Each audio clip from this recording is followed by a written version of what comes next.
Hey everyone, welcome back to the channel. In today's video, I'm going to show you how to add payment methods in your Shopify store so that customers can check out and you can make money. So I'm going to show you step by step how you can do that. So you want to sign in to your Shopify store and go to your home page. Once you are here, you can click on settings at the bottom left corner and you can then see all of these settings.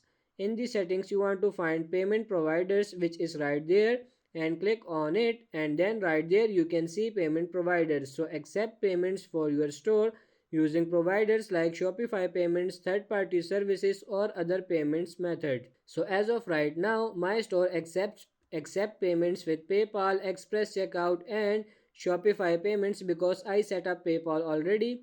So if you want to add payment methods, you can go over here. You will see accepted payments, Visa, MasterCard, Amex, Maestro Pay, Google Pay, Apple Pay, all of these different options. Now you can click on complete account setup right there, or you can click on view payouts.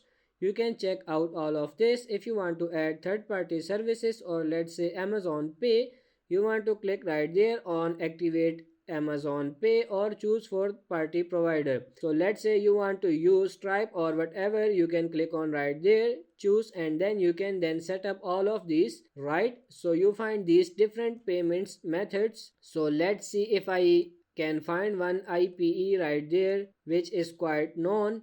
If you didn't want to add one of these, you can simply click on it and you can then activate this, right?